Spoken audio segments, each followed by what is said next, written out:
కోట్ల ఆస్తులున్న మరి లాభం లేదు. అనారోగ్యాలు వస్తే హాస్పిటల్ పాలైతే మీరంతా చూస్తుంటారు. మీ ఇంటి పక్కన మీ రిలేటివ్స్ తాతయ్య వాళ్ళు ఎవరో కదా.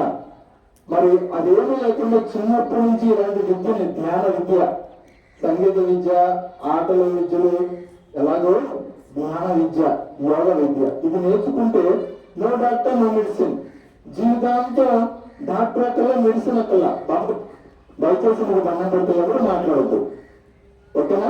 మేము అన్ని స్కూల్కి తిరిగి చెప్తున్నాము. ఈరోజు భాగ్యం మీ స్కూల్కి వచ్చి ఇలా మెడిటేషన్ నేర్పిస్తున్నాం. దీన్ని రహస్య విద్య అంటారు. దీన్ని హిమాలయాల్లో యోగులు, హిమాలయాలు టీవీలో చూస్తూ ఉంటారు కదా, ఋషులు యోగులు, దీన్ని రహస్య విద్య అంటారు. అంటే సీక్రెట్ మాట. ఇది పత్రిక మైక్ తోటి అనౌన్స్ చేసే విద్య కాదు. మా గురువు గారు బ్రహ్మర్షి పత్రిజీ గారు ఇప్పుడు ఉన్నారు కదా, మీ కల్దీలో వచ్చారు. ఒక 10 సంవత్సరాల క్రితం మీ కల్దీలో పాస్ గారు ఉన్నారు. వాళ్ళ ఇంటిలో పిరమిడ్ అనమాట. కొండంగా వచ్చారు పిరమిడ్ ఇనాగ్రేషన్ కోసం. మరి గురువు గారి నేర్చుకున్న రోజుని అందరికీ అందిస్తున్నాం. గురువు గారి సంకల్పం ఏంటంటే చిన్నప్పటి నుంచి నేర్చుకోవాలి జ్ఞాన విద్యని. ముసలి వాళ్ళు అయిపోయిన తర్వాత అన్ని అనారోగ్యాలు అనుభవించి కష్టాలు అనుభవించి అప్పుడు నేర్చుకోవాలంటే బాడీ సహకరించదు. మొట్ట ఉన్నది నానే ఉన్నది. అందుకే చిన్నప్పటి నేర్చుకుంటే నో డాక్టర్ నో మెడిసిన్ అన్నారు. అందుకే మేము నేర్చుకుని 18 years 18 సంవత్సరాల నుంచి ఇది అందరికీ స్కూల్కి కాలేజీకి నేర్పిస్తాం. దయచేసి మాట్లాడుతూ చాలా గొప్పది. మంచి నీళ్ళు తాగినందుకు తేలిక, కోటి లాభాలు వస్తుంది. చాలా తేలిక మాట. ఇప్పుడు 10 నిమిషాలు నేర్పిస్తాం. ప్రతిరోజు ఇంటికి చేయవచ్చు. దయచేసి మాట్లాడద్దు. తక్కువ టైం ఉంది. లాస్ట్ వీక్ వచ్చాం, హెచ్ఎం గారు మళ్ళీ రమ్మన్నారు, ఇప్పుడు వచ్చాం. మాకు ఖాళీ ఉంది అసలు. ఓకే, చక్కగా కూర్చోండి, ఫ్రీగా కూర్చోండి. హాస్పిటల్ వెళ్ళాలి. స్పర్శ చేయండి. పక్క వాళ్ళని ఎందుకు చూడద్దు. దయచేసి మీకు నమస్కరిస్తున్నా. పక్క వాళ్ళని ఎందుకు చూడద్దు. హాస్పిటల్ చక్కగా ఫ్రీగా కూర్చోండి. చేతుల్లో కలపండి, ఒళ్ళో పెట్టుకోండి. చేతుల్లో కలిపేసట్టుగా ఒళ్ళో పెట్టుకోవాలి. మీరందరూ మంచి పిల్లలు, గుడ్ చిల్డ్రన్స్. మనందరం మంచి పిల్లలం కనుక ఎవరు మాట్లాడుతూ పక్క వాళ్ళని మర్చిపోండి దయచేసి. బాబు మాట్లాడుతున్నా, ఎవరు మాట్లాడుతూ టైం వేస్ట్ చేయొద్దు దయచేసి. సార్ మీ దగ్గర వారు, సార్ మీరేమట్లేదు, అందరూ మంచి పిల్లలు, ఎవరు అలర్ట్ చేయరు. చేతులు కలిపేసి ఒళ్ళో పెట్టుకోండి. నడుము వండుకోవద్దు. నడుము చాలా నిటారుగా ఉంచాలి. దూరంగా ఉండకూడదు. రిలాక్స్ గా కూర్చోవాలి. ఒక్క 10 నిమిషాలు నేను టైం చూస్తాను. ఓకే చెప్పగానే కళ్ళు మూయాలి.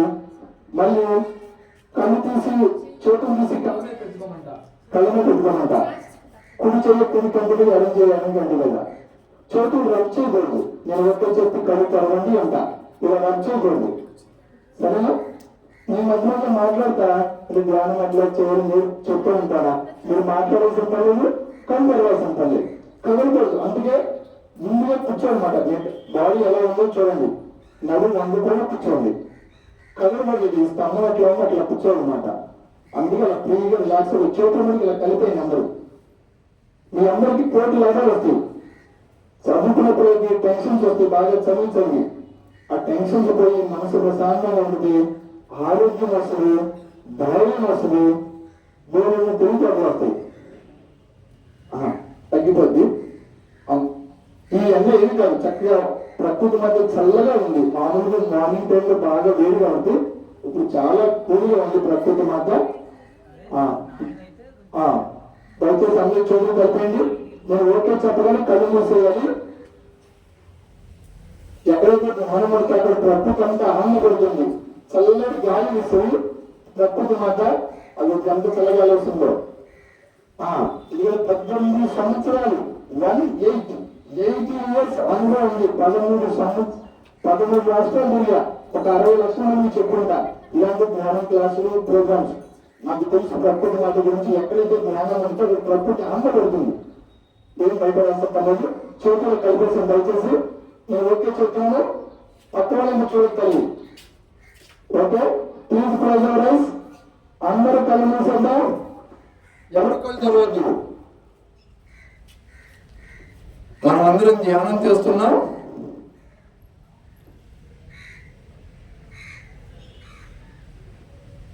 ధ్యానం అంటే శ్వాస మీద ధ్యాస. హాయిగా కూర్చున్నాం.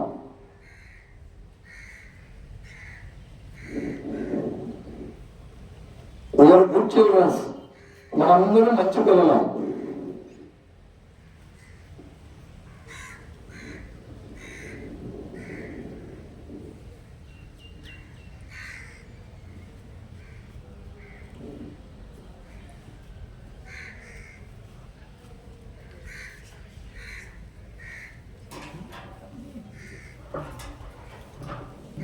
ధ్యానం అంటే శ్వాస మీద ధ్యాస.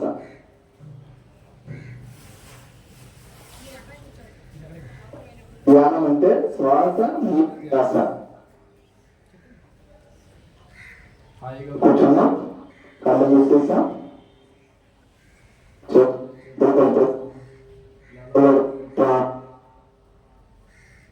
మన ముక్కులోకి వెళ్ళే ఆ విశ్వాస అంటే గాలి, బయటకు వచ్చే గాలి.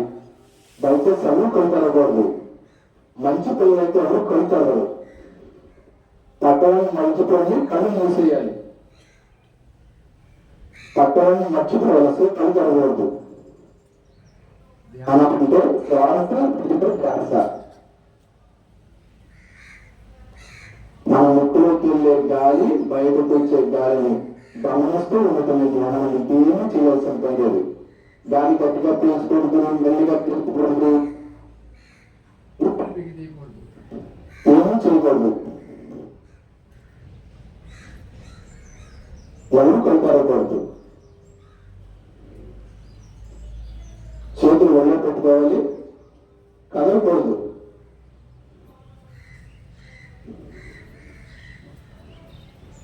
ఎవరు కొలతారకూడదు.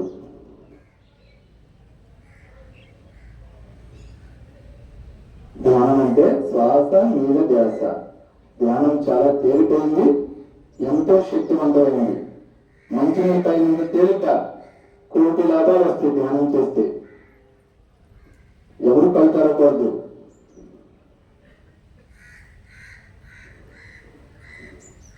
ఎవరైతే ధ్యానం చేస్తారో ప్రతిరోజు ఉదయం 10 నిమిషాలు, సాయంత్రం 10 నిమిషాలు చేస్తే చాలు. ఇంటి దగ్గర no doctor, no medicine. Life long చేయాలి. లైఫ్ లాంగ్ ఆరోగ్యం కావాలి.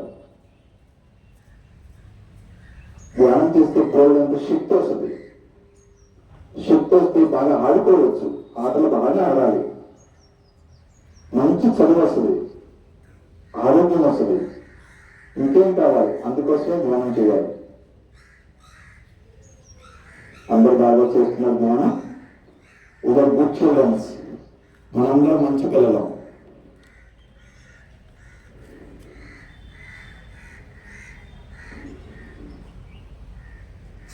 చిన్నప్పటి నుంచే చేయాలి ధ్యానం. ముసలితనంలో కాదు ధ్యానం చేయాల్సింది.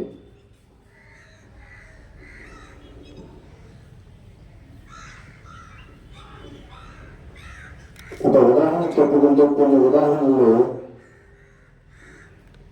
ఆంజనేయ స్వామి తల్లి అంజనేయదేవి ఆంజనేయ స్వామికి 2 సంవత్సరాలుగా ధ్యానం నేర్పింది.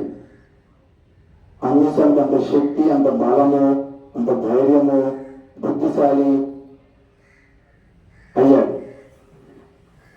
యేసు ప్రభు గారు 7 సంవత్సరాలుగా ధ్యానం చేశారు. నీటి మీద నడిచారు ఆయన. ఎవరు కొనుక్కోకూడదు. నేను గొప్పవాడిని కావాలనుకుంటే ధ్యానం చేయాలి. బాగా చదివి గొప్పవాడిని కావాలంటే ధ్యానం చేయాలి. అంబేద్కర్ గారు చిన్నప్పటి నుంచి చేశారు ధ్యానం. ఎవరు కొనుక్కోకూడదు. అల్లా గారు ధ్యానం చేశారు. ఇది ఖురాన్లో ఉంది. ఆఖరి 4 నిమిషాలు ధ్యానం అంటే శ్వాస మీద ధ్యాస. ధ్యానం చేస్తే ఎండలో ఉండగలం, వానను తట్టుకోగలం, చలిని తట్టుకోగలం. హిమాలయ యోగులు, ఋషులు మంచు పర్వతాల్లో చేయి పెడితే చేయి బిగిసిపోతుంది. అలాంటి చలి వాతావరణంలో తపస్సు చేస్తారు, ధ్యానం చేస్తారు. వాళ్ళ ఒంటి మీద బట్టలు కూడా ఉండవు. అంటే ధ్యానం తపశక్తి ఎంత గొప్పదో. ఎవరు కొలుతారు? ధ్యానం అంటే శ్వాస మీద ధ్యాస.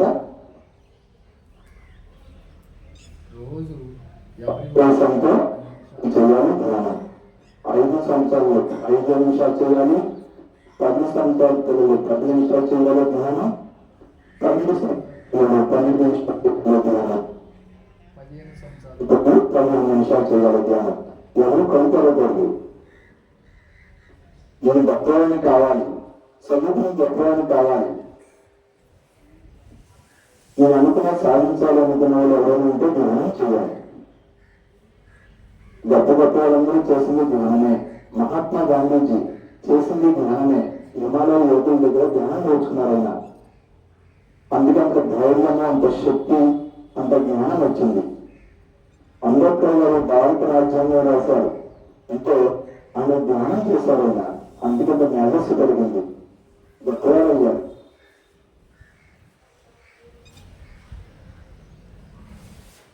అందరూ బాగా చేస్తున్నారు ధ్యానం. ఇవాళ మంచి మనందరం మంచి పిల్లల ఎవరు కలుపుకోకూడదు.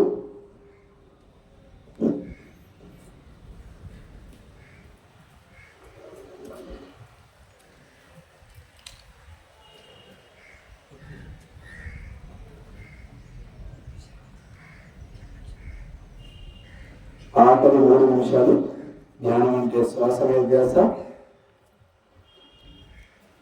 ప్రతిరోజు చేయాలి ధ్యానం. రోజు 2 పూట్ల స్నానం ఎట్లాగో, 2 పూట్ల భోజనం ఎట్లాగో,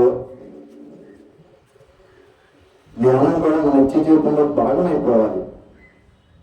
స్నానం మానేసిన పర్ల ఒక పూట, ఒక పూట భోజనం మానేసిన పర్ల ధ్యానం మానకూడదు.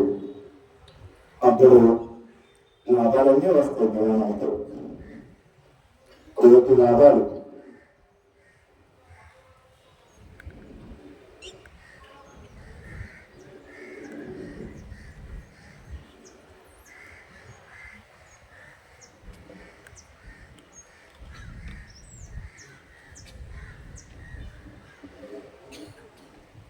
ధ్యానం చాలా తేలికైంది, ఎంతో శక్తివంతమైంది. మంచినీళ్ళు తాగినంత తేలిక, కోటి లాభాలు వస్తాయి ధ్యానం చేస్తే. ఆఖరి 2 నిమిషాలు.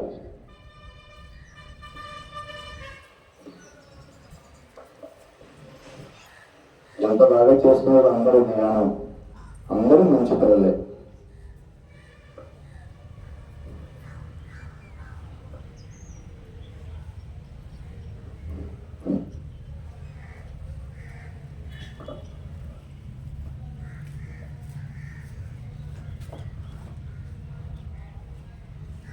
బాగా కొనసాగకూడదు. అంటే శ్వాసని మనందరం ఒక ఆనందలాగా తయారు కావాలి, ఒక యేసుప్రభులాగా తయారు కావాలి, ఒక షిరిడి సాయినాథ్ లాగా తయారు కావాలి. అంటే వాళ్ళలాగా ఉంటే వాళ్ళ కాదు, ధ్యానం చేసి మనల్ని మనం కాపాడుకోవాలి. ఎవరు కొనుక్కోకూడదు. శ్రీకృష్ణుడు చిన్నప్పటి నుంచి చేశాడు ధ్యానం. షిరిడి సాయినాథుడు చిన్నప్పటి నుంచి చేశాడు ధ్యానం. పగలూరు ధ్యానం, పగలూరు ధ్యానం. ఋషులు గురువులు చేసిన ధ్యానమే. చిన్నపిల్లలు చేయాలి, చదువుకున్న పిల్లలు, ఉద్యోగస్తులు చేయాలి, వ్యాపారస్తులు చేయాలి, వ్యవసాయదారులు చేయాలి, గృహిణులు చేయాలి. ఇంట్లో ఏ విద్యలో ఉన్నా ఎవరైనా చేయాలి ధ్యానం. ఏ వృత్తిలో ఉన్నా చేయాలి ధ్యానం. ఆ వృత్తిలో నేను రాణిస్తాను.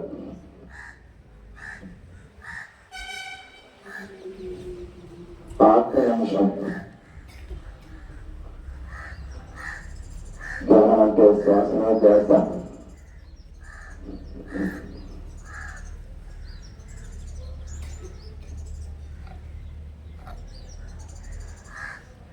అందరూ బాగా చేస్తున్నారు ధ్యానం.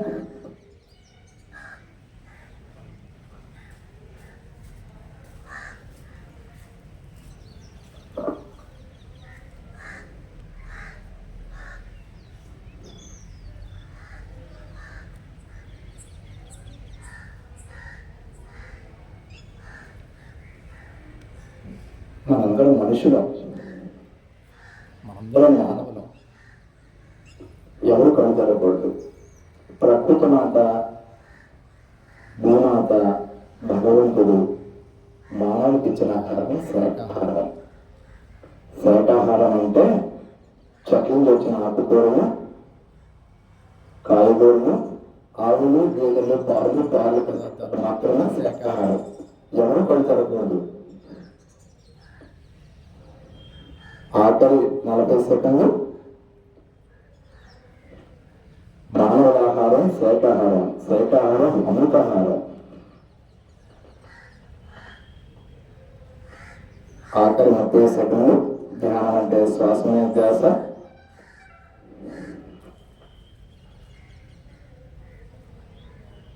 ప్రతి జీవిలో భగవంతుడు ఉన్నాడు.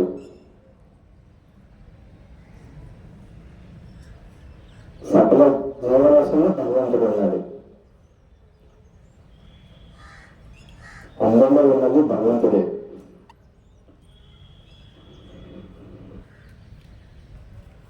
ఆఖరి 10 సెకండ్లు 9, 8, 7, 6, 5, 4, 3, 2, 1, 0. మెల్లగా మీరు 2 చేతులు కళ్ళ మీద ఉంచుకోండి. కుడి చెయ్యి కుడి కంటి మీద, ఎడమ చెయ్యి అటు కంటి మీద బోర్లించాలి.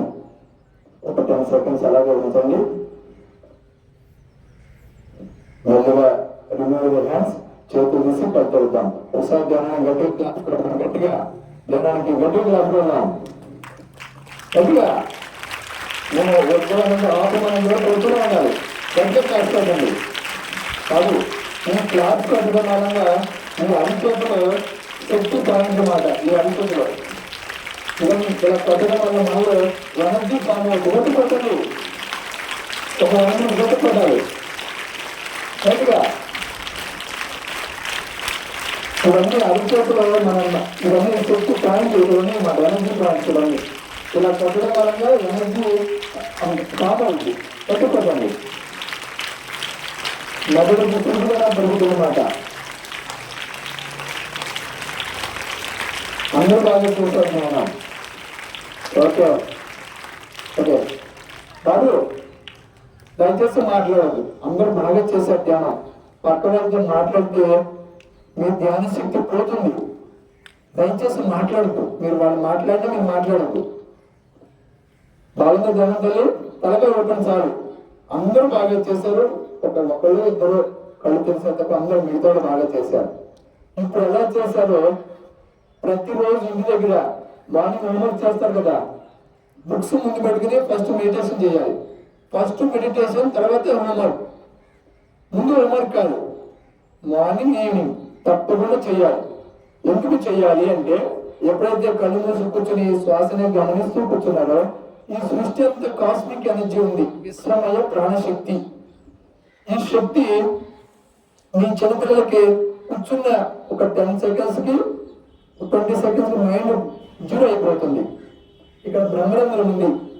ఆ బ్రహ్మరంధ్రం ద్వారా సూర్యమనంత బ్రహ్మరంధ్రం ఉంటుంది. ఇక్కడ ఈ సృష్టిలో శక్తి అంతా లోపలికి వెళ్తుంది అనమాట. మనం 10 నిమిషాలు కూర్చున్నాం అనుకో, ఒక ఆవు కింద శక్తి వస్తుంది. ఇంకో ఎక్కువసేపు చేసాము బఠానీ కింద శక్తి వస్తుంది. ఇంకెక్కువ చేస్తే టమాటా, దోసకాయ, గుమ్మడికాయ అట్లా బాగా చేస్తే మీకు ఎక్కువ ఎక్కలేదు శక్తి. చదువుకున్న పిల్లలకి ఎందుకు కావాలంటే కొద్దిగా సారి శక్తి. ఈ శక్తి లోపలికి వెళ్ళగానే ఈ మెదడులో రసాయన చర్యలు జరిగి, ఇప్పుడు వరి నాట్లలో జుమ్ముతారు కదా పొలాలు, వరి పొలాల్లో ఇలా ఎంత జరుగుతారు కదా, జల్లినప్పుడు విత్తనాలు ఇలా మొలకెత్తుడియా. అలాగే ఈ శక్తి లోపలికి వెళ్ళి మెదడులో అనేక రసాయన చర్యలు జరిగి, చదువుకునే పిల్లలకి మీకు ఏం కావాలి, చదువు మీద శ్రద్ధ కావాలి. ఓకే, కాన్సన్ట్రేషన్ కావాలి. క్లాస్ రూమ్ లో టీచర్ గారు ఏం చెప్తారో శ్రద్ధగా ఏకాగ్రత వినాలి. మెమరీ పవర్ ఉండాలి బాగా. ఎప్పుడైతే మెడిటేషన్ చేస్తామో శక్తి లోపలికి వెళ్ళిందో ఇక్కడ రసాయన చర్యలు జరిగి మీ చదువుకునే పిల్లలకి ఏం కావాలంటే చదువు మీద శ్రద్ధ, జ్ఞాపక శక్తి ఇవి పెరుగుతాయి అన్నమాట. టీచర్ గారి మీద శ్రద్ధగా విన్నారు, మెమరీ పవర్ బాగా ఉంటుంది. చెప్పింది మైండ్లోకి వెళ్ళిపోతుంది అన్నమాట. ఒకసారి విన్నారో మర్చిపోరు. ఇక టీచర్ మళ్ళీ చెప్పండి అని అడగాల్సిన పనులు. 1కి 2 సార్లు ప్రశ్న చదివితే చాలు అన్నమాట, మైండ్ లో గుర్తుండిపోతుంది. ఒకే ప్రశ్న యూనిట్ చదవాలి, ఆర్గన్ చదవాలి, క్వార్టర్లు చదవాలి, ఫైనల్ చదవాలి. చాలా మంది చదువుతూ ఉంటారా లేదా? అంటే మెమరీ పడి తక్కువ ఉంటుంది కదా. ఎప్పుడైతే మెడిటేషన్ చేస్తే చదివింది ఇక మళ్ళీ చదవాల్సిన పని లేదు. ఇది సైంటిస్టులు ఒక 100 మంది, కొన్ని వేల మంది మీద రీసెర్చ్ చేస్తారు సైంటిస్టులు. యోగులు ధ్యానం గొప్పది, పిల్లలకి లాభాలు అంటున్నారంటే యోగులు సైంటిస్టులు నమ్మలా. ఏం చేస్తారంటే ఒక 100 మందిని తీసుకుని కొన్ని వాళ్ళ మీద రీసెర్చ్ ప్రయోగం చేశారు సైంటిస్టులు. ఒక 50 మందిని ధ్యానం చేయించకుండా ఒక 50 మందిని ధ్యానం చేయించి ఒక 40 రోజుల పాటు వీళ్ళిద్దరిలో పరిశోధన చేశారు సైంటిస్టులు. మరి 40 మంది 40 రోజులు చేసిన ఈ పిల్లల మీద, బాగా ధ్యానం చేసిన పిల్లలు చదువు మీద శ్రద్ధ పెరగటం, జ్ఞాపక శక్తి పెరగటం, మంచి ఆరోగ్యం రావటం, ఇవన్నీ వాళ్ళు సైంటిస్టులు తెలుసుకున్నారన్నమాట. ఇది యోగులు ఎప్పుడో చెప్పారు, ఎంతమంది పిల్లలు కూడా లాభాలు పొందుతున్నారు, కానీ సైంటిస్టులు కూడా కనుగొన్నారన్నమాట. ఇది మీరు ప్రతిరోజు చేయండి, 40 రోజులు చేయండి. ఉదయం 10 నిమిషాలు, సాయంత్రం 10 నిమిషాలు చేయండి. చేస్తే ఇంతకుముందు చదువు మీద శ్రద్ధ తగ్గితే చదువు మీద శ్రద్ధ పెరుగుతుంది, జ్ఞాపక శక్తి పెరుగుతుంది, మంచి ఆరోగ్యం వస్తుంది, ధైర్యం వస్తుంది, తెలివితేటలు వస్తాయి. ఇవే కదా కావాల్సినవి. మంచి క్రమశిక్షణ వస్తుంది. ఓకే, ప్రతిరోజు చేయండి. ఉదయం 10 నిమిషాలు, సాయంత్రం 10 నిమిషాలు. అయితే ఎవరి వయసు అంటే 5 నిమిషాలు చేయాలి. 5 సంవత్సరాల పిల్లలు 5 నిమిషాలు చాలు, 10 సంవత్సరాల పిల్లలు 10 నిమిషాలు, 12 సంవత్సరాల పిల్లలు 12 నిమిషాలు మినిమం. మ్యాక్సిమం ఇస్తాం. మరి ఎక్కువసేపు అయితే అక్కర్లా, కనీసం తగ్గబడి చేయాలి. చూసారు, కాసేపు కొద్దిగా ఎండేది, కొద్దిగా ఎండే, ఎక్కువ ఎండ కాదు. కూర్చోలేకపోతే భయపడుతున్నారు. కానీ మెడిటేషన్ చేస్తే, రోజు ధ్యానం చేస్తే బాగా ఎండ మిట్ట మధ్యాహ్నం ఉంది కదా, ఆ ఎండలో కూర్చొని ఏమవుతుంది, అంత శక్తి వస్తుంది అన్నమాట. ధ్యానం రోజు చేస్తే తట్టుకునే శక్తి వస్తుంది. ఏ భయాలు పడాల్సిన పని లేదు. ప్రతిరోజు చేయండి. తేలికగా ఉందా, కష్టంగా ఉందా? తేలికగా కదా, రోజు చేయండి. రోజు చేస్తే లాభాలన్నీ వస్తుంది. No doctor no medicine. ఎన్ని లాభాలంటే ఇప్పటికి ఆరోగ్యం అవసరం. నేటి వాళ్ళే రేపటి తల్లి, ఆ బ్యాన్లో పట్టుకుంటారు తల్లి, ఆ బ్యాన్లో పట్టుకోండి. నేటి వాళ్ళే రేపటి పౌరులు కదా. రేపు ఒక 5-10 years అయిన తర్వాత మీరు పెద్దలు అవుతారు లేదా? అవుతారు కదా. మీ పేరెంట్స్ లాగా, మీ టీచర్స్ లాగా అవుతారు లేదా? ఇప్పుడు ఆరోగ్యం అవసరం, ఇప్పుడు చేస్తే రేపు పెద్ద అయిన ఆరోగ్యం అవసరం కదా. అప్పుడు చేయండి, ఇప్పుడు చేయండి, ఎప్పుడు చేస్తూ ఉండాలి. అప్పుడు నో డాక్టర్ నో మెడిసిన్. అవి చదవండి. చక్క ధ్యానం అంటే శ్వాస మీద ధ్యాస. నేటి వాళ్ళే రేపటి అంటే ఒక్కొక్కరు ఒక ఇష్టం అవుతుందన్నమాట. గాంధీజీ లాగా ఒక స్ఫూర్తి మాట. మహాత్ముడు చేసింది కూడా ధ్యానమే, అంబేద్కర్ గారు చేసింది కూడా ధ్యానమే, షిరిడి సాయినాథుడు చేసింది కూడా ధ్యానమే, యేసు ప్రభు గారు చేసింది ధ్యానమే, అల్లా గారు చేసింది ధ్యానమే, బుద్ధుడు చేసింది కూడా ధ్యానమే, అందరూ, కృష్ణుడు చేసింది కూడా ధ్యానమే, మరి ఆంజనేయ చేసింది కూడా ధ్యానమే. అంటే రిలీజన్ లేకుండా అందరూ చేసింది ధ్యానమే అన్నమాట. మెడిటేషన్. పూర్వం దీన్ని తపస్సు అనేవాడు. చక్కగా మీకు గోవింద శక్తి వస్తుంది, ఆరోగ్యం వస్తుంది, మరి చదువు వస్తుంది, ఇన్ని వస్తాయి మన లాభాలు. మరి రోజు చేయండి. చేస్తారు రోజు చేయండి. మరి అంబేద్కర్ గారు చిన్న వయసులోనే ధ్యానం నేర్చుకున్నాడు. ఆయన ఇలాగే స్కూల్ మీ టీచర్ని అడగండి, మాస్టర్స్ అడగండి, ఆయన జీవిత చరిత్ర ఉంది.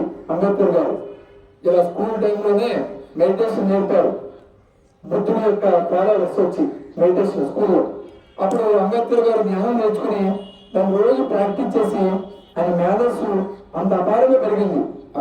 అంబేద్కర్ గారు మరి మన రాజ్యాంగం రాశారు. ఇప్పుడు ఆయన పేరు తెలుస్తున్నానంటే ఆయన చేసిన సాధన అలాంటిది అనమాట. పేదవాళ్ళ ఇంట్లో పుట్టి మరి బాగా కష్టపడుకుని చదువు గొప్పవాళ్ళు అయ్యారు. మరి మేధస్సు పెరుగుతుంది, తెలివితేటలు వస్తాయి, మీకు మంచి చదువు వస్తుంది, ఆరోగ్యం వస్తుంది. No doctor no medicine. అర్థమైందా? రోజు చేస్తారు తల్లి, ఆ రోజు చేయండి. సార్ మరి బ్రహ్మ గారు మట్టడం తెచ్చే మాస్టర్ మీకు కొన్ని మంచి విషయాలు చెప్తారు సార్. సార్ ఇప్పుడు అందరూ ఏసీలో, ఇప్పుడు కరోనా మనకి నేర్పించిన పాఠం ఏంటి? బాగా చల్లటి వస్తువులు ఏసీల్లోనూ అట్లా ఉంటే వాళ్ళందరూ కూడా ఎండలోకి వెళ్ళని సహజంగా, అంటే ప్రకృతి సహజంగా ఎవరైతే జీవించారో వాళ్ళు చక్కగా ఆరోగ్యంగా ఉన్నారు. ఎండలు ఆడుకోవాలి, వర్షంలో ఆడుకోవాలి, వర్షంలో తడవాలి, చలికాలంలో చలిని ఆస్వాదించాలి. అట్లా ఈ ప్రకృతి సహజంగా ఎవరైతే జీవిస్తున్నారో వాళ్ళకి ఏ అనారోగ్యం లేదు. ప్రకృతి సహజంగా కాకుండా మనం ఏసీలు అన్ని యూజ్ చేస్తూ ఈ ఎండలు పెరిగిపోవడానికి కారణం అవుతున్నాం. అంటే ప్రకృతిని పాడు చేస్తున్నాం. మంచి ఆహారం తీసుకోవాలి. మంచి ఆహారం అంటే ఈరోజు కూల్ డ్రింకులు, కొట్టికాడ దొరికే లేసులు, ఇంకా ఏంటంటే ఏదో రకరకాలు అమ్ముతున్నారు. అవన్నీ కాకుండా చక్కగా ఇప్పుడు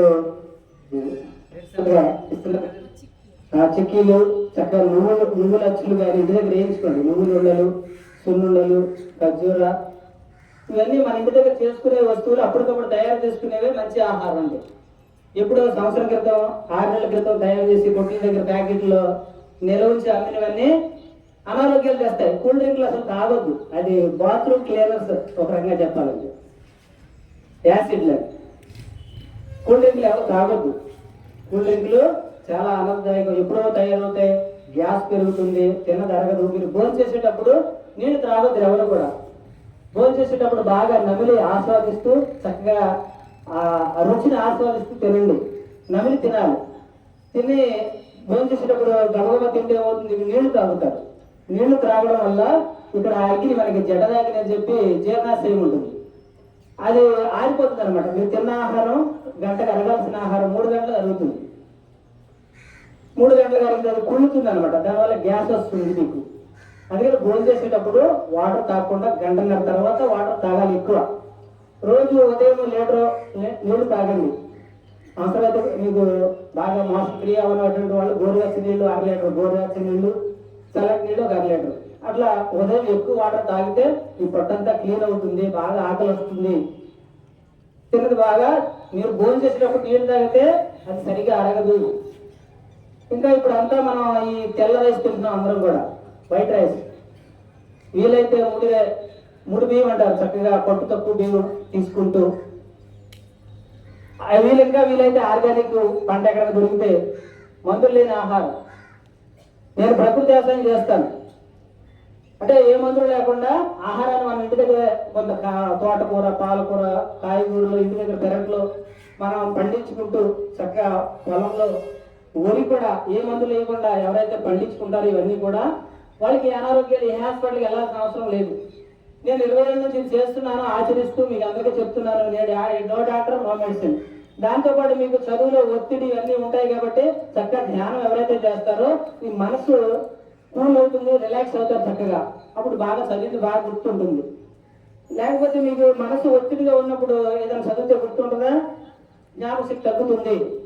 ఎప్పుడు నిరంతరం మనం మాట్లాడడం ద్వారా, చూడడం ద్వారా, ఆలోచించడం ద్వారా శక్తి ఖర్చు పెడుతున్నాము. మరి శక్తిని ఆదా చేయాలంటే ధ్యానం అన్నా చేయాలి, నిద్రన పోవాలి. అంటే నిద్రపోతే నిద్రలో జ్ఞానం రాదు, ధ్యానం చేస్తే జ్ఞానం వస్తుంది. అంటే ఎరుకలో ఉన్నప్పుడు ఎరుకతో ఎప్పుడైతే చేస్తామో మెలుగు స్థితిలో ఆ శక్తిని ఎవరైతే తీసుకుంటారో వాళ్ళే యోగులు, ఋషులు. అట్లా ఎవరైతే ధ్యానం చేస్తారో ఎరుకతో ఆ శక్తిని, విశ్వంలో ఉన్న విశ్వమయ ప్రాణశక్తిని అధికంగా ఎవరైతే తీసుకుంటారో వాళ్ళే మేధావులుగా, సైంటిస్టులుగా, ఒక యోగులుగా, ఒక భగవంతులుగా మనం చెప్పుకుంటున్నాం ఈరోజు. అట్లా మీ పిల్లలందరూ తయారు కావాలని చెప్పి ఈయన వెంకటస్వామి గారు మరి బంటుమిల్లిలో పెద్దవాళ్ళకి కూడా అక్కడ ధ్యానం నేర్పిస్తూ ఇటువంటి మంచి విషయాలు, జీవితంలో ధర్మం అంటే ఏంటి, అధర్మం అంటే ఏంటి, పిల్లలు ఎట్లా జీవించాలి, ఎట్లా జీవించకూడదు, ఇవన్నీ తెలియజేయడమే. మీరు స్కూల్లో విద్య నేర్చుకుంటే విద్యతో పాటు వినయం రావాలి. వినయం అంటే ఏంటి? చెప్పిన మాట, తల్లిదండ్రులు చెప్పిన మాట వినటం, మాస్టర్లు చెప్పిన మాట వినటం, ఇవన్నీ విద్యతో పాటు వినయం రావాలి. పెద్దలకు గౌరవం ఉండాలి, తల్లిదండ్రులు చక్కగా చూసుకోవాలి. ఇవన్నీ మంచి ధర్మం అంటే ఏంటో తెలుసుకోవాలి. ధర్మం అంటే ఏంటి? ఆచరించేది. ధర్మం అంటే డబ్బులు దానం చేయడం కాదు, గుడికి వెళ్ళటం కాదు, చర్చికి వెళ్ళడం కాదు, మసీద్కి వెళ్ళటం కాదు. అసలు భగవంతుడు ఎక్కడున్నాడంటే అందరిలోనూ భగవంతుడు ఉన్నాడు. ముందు అందరిలోనూ భగవంతుడు చూడండి, పక్క వాళ్ళకి ఎదురింట్లో ప్రతి జీవిలోనూ కూడా. అట్లా ఎప్పుడైతే మనం చూస్తామో ఎవరిని మోసం చేయము. భగవంతుని మోసం చేస్తామా? అందరిలో భగవంతుని చూస్తే ఎవరిని మోసం చేయము, ఎవరిని ఇబ్బంది పెట్టము, ఏ జీవుల్ని చంపి తినము. అప్పుడు చక్కగా ప్రకృతి మనకు అందించిన ఆహారం అని చెప్పినట్టు శాకాహారం, కాయగూరలు, పప్పు ధాన్యాలు, ఆకుకూరలు ఇవన్నీ మానవుడు ప్రసాదించిన ఆహారం. అవి తిన్నప్పుడే మనం సంపూర్ణ ఆరోగ్యవంతులుగా ఉంటాము. ఈ రోజు అందరూ హాస్పిటల్ చూడ తిరుగుతున్నారు. ఎందుకంటే తినే ఆహారం సరిలేదు, ఆలోచన విధానం సరిలేదు. సరైన ఆలోచన ఉండాలి. మన ఆలోచన ఎప్పుడు ఎవరిని ఇబ్బంది కలిగేటట్టుగా ఉండకూడదు, ఎవరిని ఇబ్బంది పెట్టకూడదు. మన ఆలోచనల ద్వారా, మన మాటల ద్వారా ఇబ్బంది పెట్టకూడదు, మన చేతల ద్వారా ఎవరిని ఇబ్బంది పెట్టకూడదు. సృష్టి నియమాలు ఏంటంటే మనం ఏది ఇస్తే అరే బాబు ఒక్క నిమిషం వెళ్ళిపోతాం, మనం సృష్టిలోకి ఏది ఇస్తే అదే మనకు తిరిగిస్తుంది. భూమిలో వడ్లు నాటితే వడ్లు వస్తాయి, వేప విత్తనం వేస్తే వేప చెట్టు వస్తుంది. అట్లాగే మనం ఏం చేసుకుంటే అదే వస్తుంది తిరిగి. మంచి చేసుకుంటే మంచి వస్తుంది. మంచి అంటే ఏంటి? మంచి అంటే ఇతరులకు మేలు చేసేది మంచి. ఏదైనా ఒక బుక్ దానం చేసావు, లేదా ఒక పెన్ను ఇచ్చావు, అలాగే అన్న ఆకలికి ఉన్నవాడికి అన్నం పెట్టావు, ఇవన్నీ మంచి. అంటే ఇతరులకు మేలు చేసేది మంచి అంటాం. ఇతరులు ఇబ్బంది పెట్టేది మాటల ద్వారా ఏదో అన్నాము, లేదా ఎవరి డబ్బులు లాక్కున్నాము, ఎవరికి పెన్ను లాక్కున్నాము, లేదా పుస్తకం లాక్కున్నాము, ఏదైనా అది ఇతరులకు హాని కలిగించేది, అది నీకు నష్టాన్ని కలిగిస్తుంది. మీరు మీ దేశానికి, లేకపోతే మీ కుటుంబానికి, మీ ఊరికి మనం ఒక ఉన్నతంగా తయారు కావాలి. ఏది ఇస్తూ ఉండాలి. ఇస్తేనే వస్తుంది ఏదైనా సృష్టిలో. ఇప్పుడు ఒక చెట్టు వేసాము, ఆ వేప చెట్టు ఎన్ని విత్తనాలు ఇచ్చింది? ఒక భూమిలో ఒక బస్తా ఒడ్లున చల్లాము, 10 బస్తాలు ఇస్తుంది. అట్లాగే మనం సృష్టిలోకి ఏదైతే ఇస్తున్నామో అది 10 రెట్లే మనకి ఇస్తుంది. అదే మంచి అయితే మంచి ఇస్తుంది, చెడు అయితే చెడు ఇస్తుంది. ఇది సృష్టి నియమాలను పాటించండి. మీరు చిన్నప్పటి నుంచి ఎప్పుడైతే మీరు దేవాలయంలోకి వెళ్ళి పవిత్రంగా ఉంటాం, మసీదులోకి వెళ్ళి పవిత్రంగా ఉంటారు, లేదా చర్చికి వెళ్ళి పవిత్రంగా ఉంటాం కాదు. అక్కడ మామూలే. కానీ బయటకు వచ్చిన తర్వాత మనం ఎట్లా ఉంటున్నాము, ఇది చిన్నప్పటి నుంచి మన తల్లిదండ్రులు లేదా మనం నేర్చుకుంటూ, మరి పుస్తకాల్లో నేర్చుకుంటూ విద్యా వినయ సంపన్నే బ్రాహ్మణే సునిశైవ స్వపాకేచ పండితాః సమదర్శినః. అంటే విద్యతో పాటు వినయం ఎవరైతే ఉంటుందో, వినయంతో అందరికి మంచి చేస్తూ ఉంటారో వాళ్ళే ఉన్నతమైన యోగులుగా, ఋషులుగా రేపు అందరిలో గుర్తింపు పొందుతారు. ఇదే సత్యాన్ని మనం తెలుసుకోవాలి. మరి చక్కగా మంచి ఆహారం తీసుకోండి, పొట్లుగడ వస్తువులు తినకుండా చక్కగా ఇంటికాడ నుంచి తయారు చేసుకుని తెచ్చుకోండి. Thank you sir. Thank you. బాబు బాగా చెప్పారు కదా. అలాగే ధ్యానం చేసుకుంటే 1 కోటి లాభాలు వస్తాయని చెప్పాను కదా. మీకు చిన్న అద్భుతం చెప్తాను. ప్రతిరోజు ధ్యానం చేయండి. మాది బంటుమిల్లి, అక్కడ కొమ్మారెడ్డి స్కూల్ ఉంటుంది, ప్రైవేట్ స్కూల్. చాలా స్కూల్ నేర్పిస్తున్నాము. ఆ స్కూల్లో ఒక 10 years క్రితం ఒక బాబు, చిక్కురాసిన బాబు, అది మెడిటేషన్ చేసి ఏది అద్భుతాలు జరుగుతుంది చూడండి. ఒకసారి చిన్న ఉదాహరణ చెప్తా. అంటే మీరు అది ఇంతమంది ఉన్నారు, ఇంతమందిలో అందరికీ రావాలని రూల్ లేదు.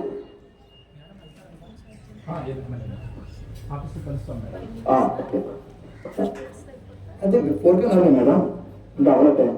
మరి చిక్కురాసిన బాబు ఉన్నాడు, 10 years కొమ్మారెడ్డి స్కూల్లో. తగ్గిపోయింది మేడం, గురైంది వాతావరణం.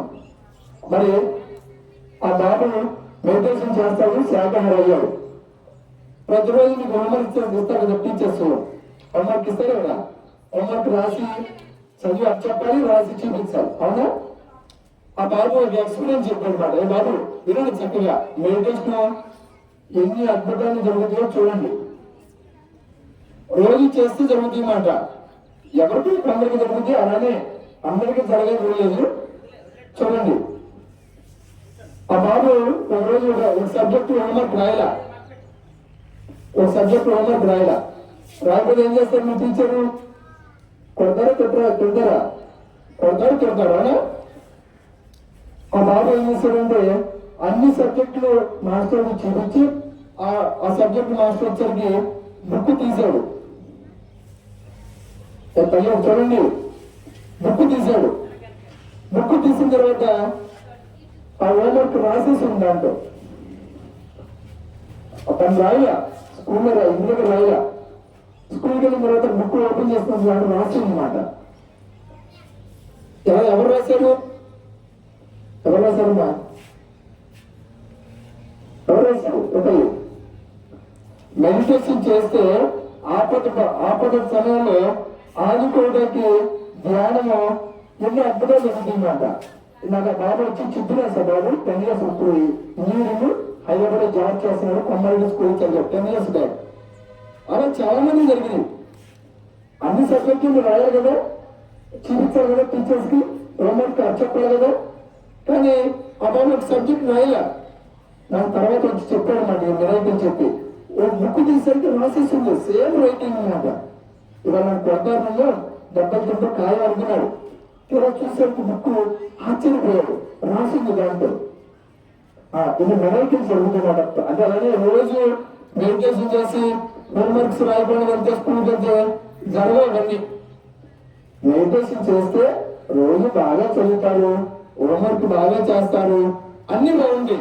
ఎప్పుడన్నా ఇన్కేస్ అంటే మరిచిపోయినప్పుడు, ఏదన్నా మరిచిపోయినప్పుడు మీకు అలా జరుగుతూ ఉంటే కొన్ని అద్భుతాలు జరుగుతాయి అన్నమాట. మీకు తెలియకుండా జరుగుతుంది. కావాలని రోజు హోంవర్క్ రాకుండా మెడిటేషన్ చేయమని నేను చెప్పట్లా, రోజు చదవకుండా ఉండమని చెప్పట్లా. రోజు మెడిటేషన్ చేయాలి, చేసుకుంటూ వెళ్తూ ఉంటే ఆపద సమయంలో మనకే ఆదుకోవడానికి జ్ఞానం ఉపయోగపడుతుంది అన్నమాట. అలాగే ఆ బాబు వాళ్ళ ముగ్గురు మాట, ఇద్దరు సిస్టర్స్ ఒక బాబు, వాళ్ళు బంటి పక్కన మనేశ్వరం వాళ్ళది. ముగ్గురు మెడిటేషన్ చేస్తారు. ఇప్పుడు ముగ్గురు జాబ్ చేస్తారు 10 years బ్యాక్. వాళ్ళ పెద్ద రెండో అక్క మాట సుష్మిత అనే పాప. మీకు రోజు పాఠాలు చెప్పించుకుంటారా? చెప్పించుకుంటారా లేదా? ఎందుకంటే హోంవర్క్ ఇచ్చిన తర్వాత ఒక పక్క రాయాలి, రెండేమో చెప్పించుకుంటారు. అప్పుడు ఒక రోజు మరి చెప్పించుకున్నప్పుడు ఇలా నుంచి టీచర్ని చెబుతుంది. చెప్పాలి కదా, మీరు చాలా మంది చెబుతూ మధ్యలో మర్చిపోతారు. కొందరు అంటే పాఠం మర్చిపోతారు, కంటిన్యూ రాదు, మళ్ళీ గుర్తించడం చాలా టైం పడుతుంది, కొన్ని మర్చిపోతారు.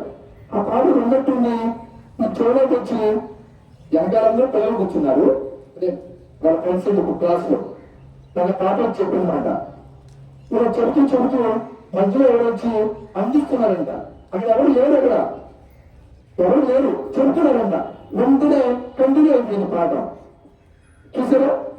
ఒక పక్క హోంవర్క్ రాసి అదే గంటలకు హోంవర్క్ రాయటం జరిగింది, ఆ పాటకి చెప్పడం జరిగింది.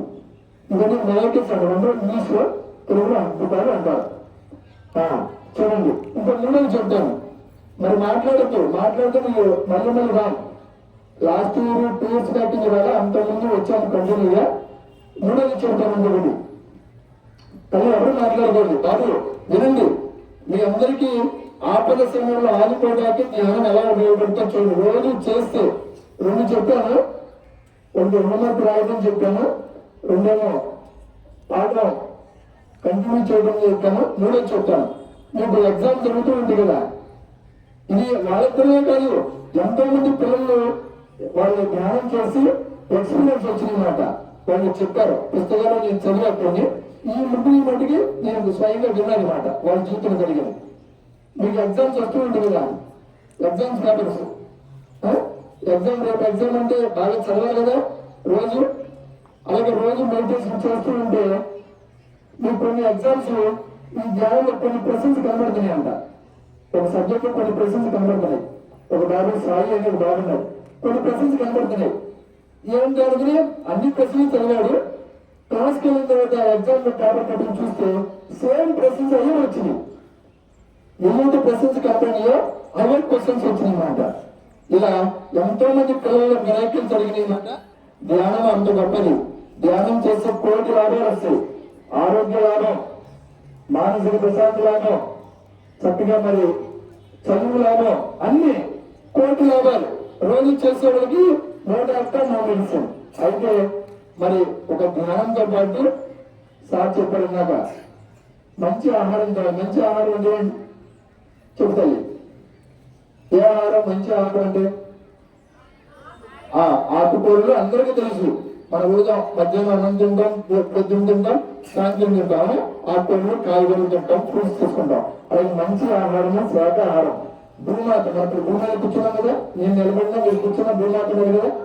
భూమాత ప్రకృతి మాత అంటే చెట్ల నుంచి వచ్చిన ఆకుకూరలు కాయగూరలు భూమాత ఇచ్చింది.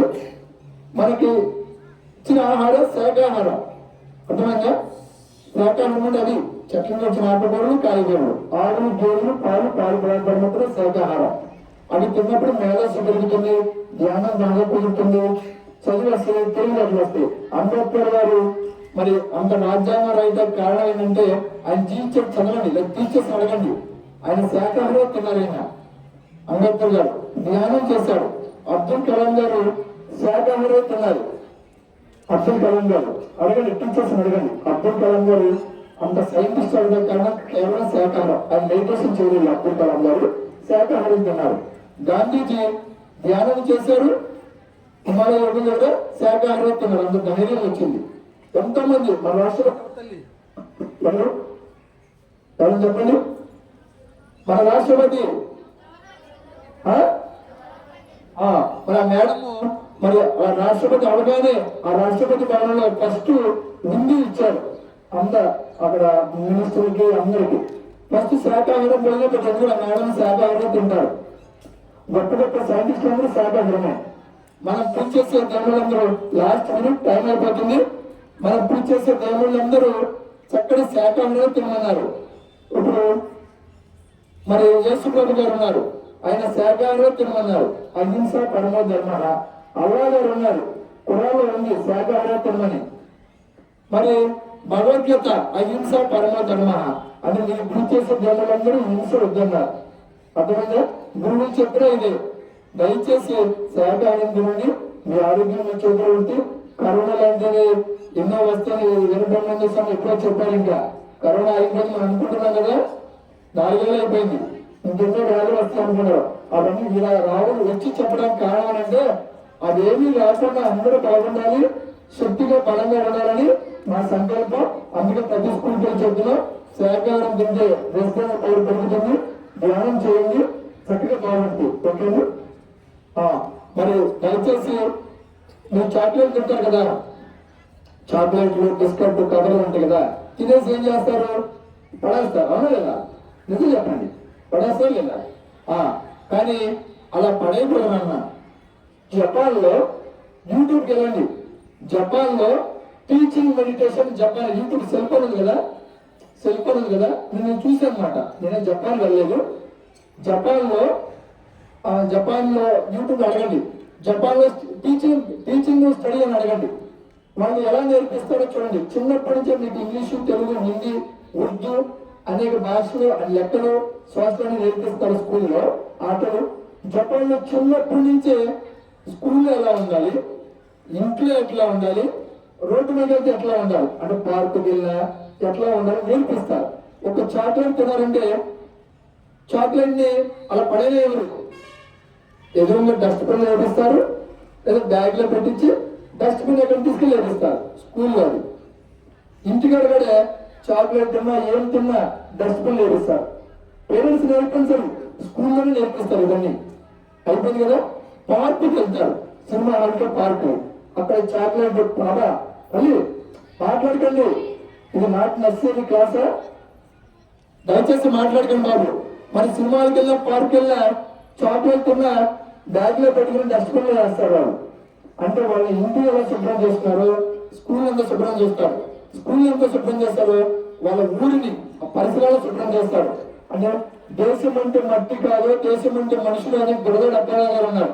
అసలు తర్వాత దేశం కింద మేరా భారత్, మేరా ఇండియా, తర్వాత ముందు మన ఇల్లు శుభ్రం చేసుకోవాలి, మన స్కూల్ శుభ్రం చేసుకోవాలి, మన ఊరిని శుభ్రం చేసుకోవాలి, తర్వాత దేశం అవుతుంది. అర్థమైందా? అంటే అలా మనం శుభ్రంగా నేర్చుని శుభ్రం కాపాడాలన్నమాట. పాడు చేయకూడదు, కాపాడకల్లా పాడు చేయకూడదు. మనమే కాపాడేస్తే అంత గొప్పలేం కాదు, పాడు చేయకూడదు ఉంటే చాలు. కవర్లు, ప్లాస్టిక్ కవర్లు కొన్ని వేల సంవత్సరాలు భూమిలో కరగదంట. ప్లాస్టిక్ గ్లాసులు కానీ, మంచినీళ్ళు ప్యాకెట్లు కానీ, బిస్కెట్ల కవర్లు కానీ, క్యారీ బ్యాగులు కానీ యూజ్ చేయకూడదు, బ్యాగులతో యూజ్ చేయాలి. సరేనా? మరి ఈ మనల్ని పాటించాలి, ఈ ప్రకృతిని ప్రేమించాలి. ఆ చెట్టుని చక్కగా చూడండి, ఆ చల్లటి గాలి వస్తే మనం ఇంకా గాలి ఇవ్వగలమా? కాయలు ఇస్తుంది, మామిడి పండు ఇస్తుంది, మనం ఇవ్వగలమా? ఇసుగా చక్కగా బూడి ఇస్తుంది పక్షులు, మనం ఇవ్వగలమా? చెట్లు బతుకున్న వాళ్ళు అందరికీ సహకరిస్తున్నాయి, చనిపోయిన కూడా చెట్లు కొమ్మలు, ఈ బల్లలు, ఇంటి బల్లలు, తలుపులన్నీ చేసిస్తున్నాయి. ఒక చెట్టులాగా మనం ఉండగలం అసలు? కనీసం పరోపకారం ఇదో సరే అన్నాడు బాబా గారు, అన్నాడు లేదా? అన్నారు. ఏ మతం లేదు, సప్తామాలి కేకే అన్నారు, అన్నారు లేదా? ఏ మతం లేదు. కనీసం పరోపకారంతో ఇదో సేవారు, ఈ సేవని పనులు కోసం ఉపకరిద్దాం. మీ దగ్గర 2 పెన్నులు ఉన్నాయి, మీ పక్క మీ ఫ్రెండ్కి ఇవ్వండి ఒక పెన్ను, 2 పుస్తకాలు ఉన్నాయి, ఇంకో ఫ్రెండ్ ఇంకో ఫ్రెండ్కి ఇవ్వండి. రేపొద్దు మీ దగ్గర పెన్ను లేని సమయంలో మీకు పెన్ను ఇస్తాడు. ఇలా సార్ చెప్పారు కదా, సృష్టి మనం ఏం ఇస్తాను వేస్తుంది. ఆ పని సమయంలో మీరు ఆలోచన మీ ఫ్రెండ్ని పెన్ను పుస్తకం ఇచ్చి చాక్లెట్ ఇచ్చారు, మీకు ఇస్తాడు చాక్లెట్, పెన్ను ఇస్తాడు, పుస్తకం ఇస్తాడు. ఇది సృష్టి ఏమన్నమాట, సృష్టికి మనం ఏం ఇస్తాడే తిరిగి వస్తుంది. అర్థమైందా? You are taken, you respect, take respect. నువ్వు ఏది ఇస్తే అది తిరిగి పొందుతావు. ఓకే? నువ్వు హింసించబడతావు, హింసించబడతావు, రక్షిస్తే రక్షించబడతావు. ఇది సృష్టి నియమం. దయచేసి నేను చెప్పిన పురాల్లో ఉన్నది మేము పాటిస్తున్నాం. మాకు అల్లాగానే ఇష్టం, మేము హిందువే, కానీ అన్ని మతాలను గౌరవిస్తాం, అన్ని మతాలను ప్రేమిస్తాం, అందరు గురువులు చెప్పిన మాట వింటాం. నేను శాకాహారి, ఈసారి శాకాహారి. ఓకే. మరి ఖురాన్లో చెప్పింది అహింస పరమ ధర్మ. యేసు ప్రభు కరుణామయుడు, గురుకులను ప్రేమించారు. భగవద్గీత అహింస పరమ ధర్మ అంటే ఏ రీజన్ లేదు, అందరూ మంచిగా బోధించారు. దయచేసి శాకాహారి కండి, హింస వద్దు. మిమ్మల్ని రక్షించుకునేది ఏకైక ఆధారం శాకాహారం, రెండోది ధ్యానం. ఓకే, మీ పేరెంట్స్ కానీ నేర్పండి. నేర్పిస్తారా? అయితే లాస్ట్ మినిట్ చేతులకు ఇలా నమస్కరించుకునే పేరు చూద్దాం. అందరూ నమస్కారం పెట్టాలి, శ్రద్ధగా చెప్పాలి నాతో. బాబు దయచేసి నాతో కూడా పేరు చెప్పండి. దేహమే, గట్టిగా చెప్పాలి. దేహమే, గట్టిగా చెప్పాలి, వినపడలా. దేహమే దేవాలయం, జీవుడు దేవుడు, ఆత్మే పరబ్రహ్మ, శ్వాసే గురువు, సమయమే సాధన, సహనమే ప్రగతి, అనుభవమే జ్ఞానం, దానమే ధర్మం, పుణ్యమే భోగం, శాకాహారం అమృతాహారం, మానవుల ఆహారం శాకాహారం. చెప్పండి. ప్రకృతి మాట మానవులకు ఇచ్చిన ఆహారం శాకాహారం, భూమాత మానవులకు ఇచ్చిన ఆహారం శాకాహారం, భగవంతుడు మానవులకు ఇచ్చిన ఆహారం శాకాహారం. థ్యాంక్ యూ అమ్మా, మీరు శ్రద్ధగా విన్నారు. మాకు ఇంతలో జ్ఞానాన్ని మీకు అందించే అవకాశం ఇచ్చిన మా గురువు గారు బ్రహ్మేష్ పటేల్ గారికి, ఈ సృష్టికి ప్రకృతి మాతకి శతకోటి వందనాలు. ఈ పుట్టిన దేవుళ్ళు దేవతలందరికీ ధన్యవాదాలు. నాకు అవకాశం అవినాష్ గారికి మరొకసారి మీ అందరికీ మాకు గట్టిగా చేస్తాం. గట్టిగా 1 minute గట్టిపోతారు. గట్టిగా ఇలా గట్టి కొట్టాలి. క్లాస్ గట్టి కొట్టండి, గట్టిగా కొట్టాలి. చేతులు ఎవరు కొట్టద్దు. చేతులు ఎవరు కొట్టలేమో వాళ్ళు కొట్టడాలండి. చేతులు ఉన్నవాళ్ళు కొట్టండి. అల్లు వాళ్ళు చేతులు ఉన్నవాళ్ళు కొట్టండి. చేతులు ఉన్నవాళ్ళు గట్టి కొట్టదు. వినపడలా గట్టిగా 3 మంది కోసం నాకే నచ్చు వాళ్ళు తప్పట్లేదు. కొంచెం నేను శక్తి పాయింట్లు యాక్టివ్ అయిపోయింది. అందరూ ఇది వేరే చెప్తారు. Okay, thank you.